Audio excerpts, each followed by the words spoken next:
الصلاۃ والسلام علیک یا رسول اللہ وعلی آلک واصحابک یا حبیب اللہ۔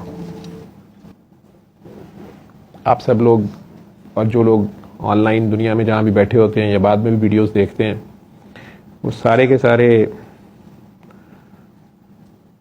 میرا خیال ہے جو پہلی بار سنتا ہے اس کو تو وہ نئی بات لگتی ہوگی، باقی سارے تو اسی بات کو کئی بار سن چکے ہوں گے۔ بہرحال میں دہراتا پھر ہوں کہ اس دعا سیشن کا پرپز یا اس پیغام شفا کا پرپز یا مقصد یہی ہے کہ دکھی انسانیت جہاں کہیں بھی دنیا میں کوئی بھی انسان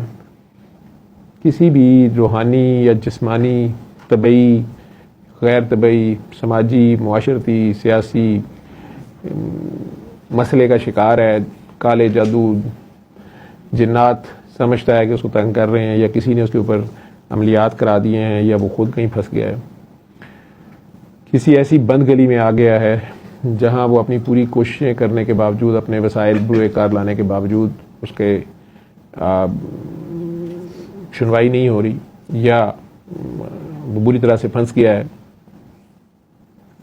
چاہے وہ بیماری ہے، چاہے وہ نفسیاتی مرض ہے، چاہے وہ معاشی الجھن ہے، معاشرتی الجھن ہے، اس کا ذاتی مسئلہ ہے، یا اس کے گھر والوں کا مسئلہ ہے، یہ سارے چیزوں کے لیے ہم ایک ہی حل بتاتے ہیں۔ اور آج ایک پوڈ کاسٹ ہم GNN والوں کے ساتھ کر رہے تھے، تو وہاں بھی وہ بار بار مجھے کہہ رہے تھے کہ آپ ہر مسئلے کے لیے سورہ رحمان بتاتے ہیں کہ سورہ رحمان سنو، تو قرآن کریم کی باقی آیات سے بھی کبھی آپ نے علاج بتایا ہے، یا آپ کیوں نہیں بتاتے آیات شفا تو یہ ہیں، یہ ہیں، یہ ہیں؟ تو میں انہیں جواب یہ دے رہا تھا جی کہ